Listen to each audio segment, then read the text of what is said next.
Okay, tonight we read Plato on self-discipline from the Georges, from the Book of Virtues, William J. Bennett. I'm just going to jump right in. Here we go. The right and wrong uses of rhetoric are technically the themes of Plato's Georges, but, as with all Platonic dialogues, the true end is the examination of how life should be lived. Here we find Callicles boldly asserting what the rest of the world think but do not like to say. Leading the good life means having what you want, as much as you want, whenever you want. In short, the life of the rich and famous is the truly happy life. Socrates replies with his telling image of a leaky vessel as a metaphor for the intemperate soul. He insists that the ordered soul is the only truly happy one, the only one capable of living the good life. Socrates: every man is his own ruler, but perhaps you think there is no necessity for him to rule himself. He is only required to rule others. Callicles: what do you mean by his ruling over himself? Socrates: a simple thing enough. Just what is commonly said, that a man should be temperate and master of himself and ruler of his own pleasures and passions. Callicles: what innocence! You mean those fools, the temperate? Socrates: certainly, anyone may know that to be my meaning. Callicles: quite so, Socrates. And they are really fools, for how can a man be happy who is a servant of anything? On the contrary, I plainly assert that he who would truly live ought to allow his desires to wax to the uttermost, and to not chastise them. But when they have grown to their greatest, he should have courage and intelligence to minister to them and satisfy all his longings. And this I affirm to be natural justice and nobility. To this, however, the many cannot attain, and they blame the strong man because they are ashamed of their own weakness, which they desire to conceal, and hence they say that intemperance is base. As I've remarked already, they enslave the nobler natures, and, being unable to satisfy their pleasures, they praise temperance and justice out of their own cowardice. For if a man had been originally the son of a king, or had a nature capable of acquiring an empire or a tyranny or sovereignty, what could be more truly base or evil than temperance? To a man like him, I say, who might freely be enjoying every good and has no one to stand in his way, and yet has admitted custom and reason and the opinion of other men to be lords over him, must not he be in a miserable plight, whom the reputation of justice and temperance hinders from giving more to his friends than to his enemies, even though he be ruler of a city? Nay, Socrates, for you profess to be a votary of the truth, and the truth is this, that luxury and intemperance and license, if they be provided with means, are virtue and happiness. All the rest is a mere bauble, agreements contrary to nature, foolish talk of men, worth nothing. Socrates: there is a noble freedom, Callicles, in your way of approaching the argument, for what you say is what the rest of the world think, but do not like to say. And I must beg you to persevere, that the true role of human life may become manifest. Tell me then, you say, do you not, that in the rightly developed man the passions ought not to be controlled, but that we should let them grow to the utmost, or somehow or other satisfy them, and that this is virtue? Callicles: yes, I do. Then those who want nothing are not truly said to be happy? No, indeed, for then stones and dead men would be the happiest of all. But surely life according to your view is an awful thing. Let me request you to consider how far you'd accept this as an account of the two lives of the temperate, and intemperate in a figure. There are two men, both of whom have a number of casks. The one man has his casks sound and full, one of wine, another of honey, a third of milk, besides others filled with other liquids, and the streams which fill them are few and scanty, and he can only obtain them with a great deal of toil and difficulty. But when his casks are once filled, he has no need to fill them any more, and he has no further trouble with them or care about them. The other, in like manner, can procure streams, though not without difficulty, but his vessels are leaky and unsound. Night and day he is compelled to be filling them, and if he pauses for a moment, he is in agony of pain. Such are their respectable lives. And now would you say that the life of the intemperate is happier than that of the temperate? Do I not convince you that the opposite is the truth? You do not convince me, Socrates, for the one who has filled himself has no longer any pleasure left. And this, as I was just now saying, is the life of a stone. He has neither joy nor sorrow after he's once filled, but the pleasure depends on the superabundance of the influx. But the more you pour in, said Socrates, the greater the waste, and the holes must be large for liquid to escape. Callicles, certainly. Socrates, the life which you are now depicting is not that of a dead man or a stone, but of a cormorant. You mean that he is to be hungering and eating? Callicles, yes. And he is to be thirsting and drinking? Yes, that's what I mean. He's to have all his desires about him and to be able to live happily to the gratification of them. Socrates, listen to me then, while I recapitulate the argument. Is the pleasant the same as the good? Not the same. Callicles and I are agreed about that. And is the pleasant to be pursued for the sake of the good, or the good for the sake of the pleasant? The pleasant is to be pursued for the sake of the good, and that is pleasant at the presence of which we are paused.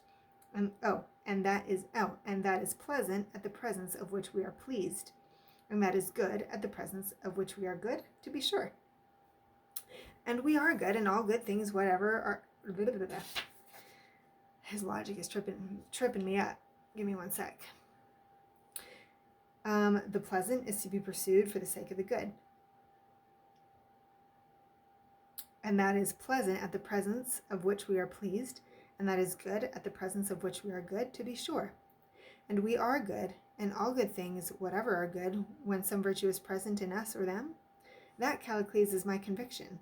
But the virtue of each thing, whether body or soul, instrument or creature, when given to them in the best way, comes to them not by chance, but as a result of the order and truth and art which are imparted to them. Am I not right? I maintain that I am. And is not the virtue of each thing dependent on order or arrangement? Yes, I say.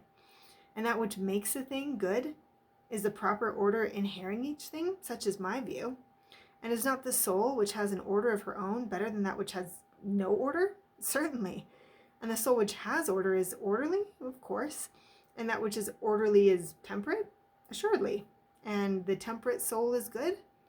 No other answer can I give, Callicles, dear. Have you any? Callicles, go on, my good fellow. Socrates, then I shall proceed to add that if the temperate soul is the good soul, the soul which is in the opposite condition, that is, the foolish and intemperate, is the bad soul. Very true. And will not the temperate man do what is proper, both in relation to the gods and to men? For he would not be temperate if he did not. Certainly he will do what is proper. In his relation to other men he will do what is just. And in his relation to the gods he will do what is holy. And he who does what is just and holy must be just and holy. Very true. And must he not be courageous? For the duty of a temperate man is not to follow or avoid what he ought not, but what he ought, whether things or men or pleasures or pains, and patiently to endure when he ought. And therefore, Callicles, the temperate man, being, as we have described, also just and courageous and holy, cannot be other than a perfectly good man, nor can the good man do otherwise than well and perfectly whatever he does. And he who does well must of necessity be happy and blessed, and the evil man who does evil miserable. Now this latter is he whom you were applauding, the intemperate, who is the opposite of the temperate. Such is my position, and these things I affirm to be true. And if they are true, then I further affirm that he who desires to be happy must pursue and practice temperance, and run away from intemperance as fast as his legs will carry him. He had better order his life so as not to need punishment, but if either he or any of his friends, whether private individual or city, are in need of punishment, then justice must be done, and he must suffer punishment, if he would be happy. This appears to me to be the aim which a man ought to have, and toward which he ought to direct all the energies both of himself and of the state, acting so that he may have temperance and justice present with him, and be happy, not suffering his lust to be unrestrained, and, in the never-ending desire to satisfy them, leading a robber's life. An interesting thought. Such a one is the friend neither of God nor man, for he is incapable of communion, and he who is incapable of communion is also incapable of friendship.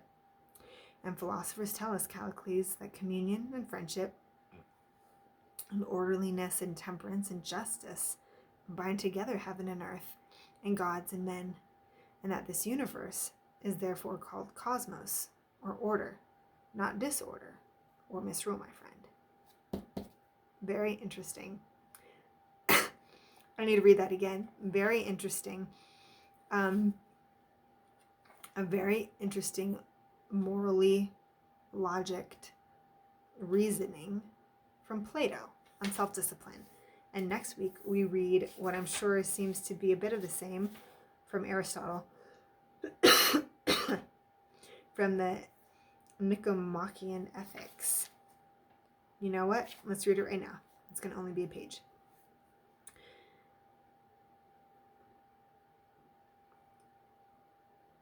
We are the sum of our actions, Aristotle tells us, and therefore our habits make all the difference. Moral virtue, we learn in this discussion from the Nicomachean Ethics, comes with practice, just like the mastery of any art or mechanical skill. And what's the best way to practice? Aristotle's answer lies in his explanation of the mean. In his view, correct moral behavior in any given situation lies at the midway point between the extremes of two vices. We must practice hitting the mean by determining which vice we tend towards and then consciously moving toward the other extreme until we reach the middle. This is so crazy. My dad always used to say, Katrina, the right answer is not in right or left. It's not in one extreme or the other. The right answer is always somewhere in the middle. Thank you, Dad. Virtue, then, is of two kinds, intellectual and moral. Intellectual virtue springs from and grows from teaching. Okay, sorry, this is Aristotle now. Virtue, then, is of two kinds, intellectual and moral. Intellectual virtue springs from and grows from teaching, and therefore needs experience and time. Moral virtues come from habit. They are in us neither by nature nor in despite of nature, but we are furnished by nature with a capacity. I'm pointing my finger because I need to hear this. They are in us neither by nature nor in despite of nature, but we are furnished by nature with a capacity for receiving them, and we develop them through habit. These virtues we acquire by first exercising them, as in the case of other arts. Whatever we learn to do, we learn by actually doing it. Men come to be builders, for instance, by building, and harp players by playing the harp. In the same way, by doing just acts, we come to be just. By doing self-controlled acts, we come to be self-controlled. And by doing brave acts, we become brave. How we act in our relations with other people makes us just or unjust. How we face dangerous situations, either accustoming ourselves to fear or confidence, makes us brave or cowardly. Occasions of lust and anger are similar. Some people become self-controlled and patient from their conduct in such situations, and others uncontrolled and passionate. In a word, then, activities produce similar dispositions. Someone told me once, decisions determine your habits. Pardon me. Decisions determine your habits, and habits determine your destiny. And I thought, well, that's all fine and good, and I wasn't really seeing how that came to be. But that makes sense, because if you would make your destiny and habits make you, you can't attack your destiny with like a faulty foundation with you being less than your very best self, unless you want less than your very best destiny. Habits make the man makes the destiny. So it makes sense that habits, that was an aside, but it's just coming to mind. Occasions of lust and anger are similar. Some people become self-controlled and patient from their conduct in such situations, others uncontrolled, passionate. In a word, then, activities produce similar dispositions. Therefore, we must give a certain character to our activities. In short, the habits we form from childhood make no small difference, but rather they make all the difference. Moral virtue is a mean that lies between two vices, one of excess and the other of deficiency, and it aims at hitting the mean both in feelings and actions. So it's hard to be good, for surely it's hard in each instance to find the mean, just as it's difficult to find the center of a circle. It's easy to get angry or to spend money, anyone can do that, but to act the right way toward the right person in due proportion at the right time for the right reason in the right manner, this is not easy, and not everyone can do it. Therefore, he who aims at the mean should make it his first care to keep away from that extreme which is more contrary than the other to the mean. So I guess pick the lesser of two evils if you're trying to aim towards the center, at least veer towards the, shoot the tree as opposed to like the boy's head, right? If you're shooting the apple. I'm just processing as I go. For one of the two extremes is always more erroneous than the other. And since hitting the mean exactly is difficult, one must take the next best course and choose the least of the evils as the safest plan. Agreed. I like that. We should also take notice of the errors into which we naturally tend to fall. They vary in each individual's case, and we'll discover by our pleasure, they vary in each individual's case, and we will discover ours by the pleasure or pain they give us. Having discovered our errors, we must force ourselves off in the opposite direction, for we shall arrive at the mean by moving away from our failing, just as if we were straightening a bent piece of wood. But in all cases, we should guard most carefully against what is pleasant, and pleasure itself, because we're not impartial judges of it. This much then is plain.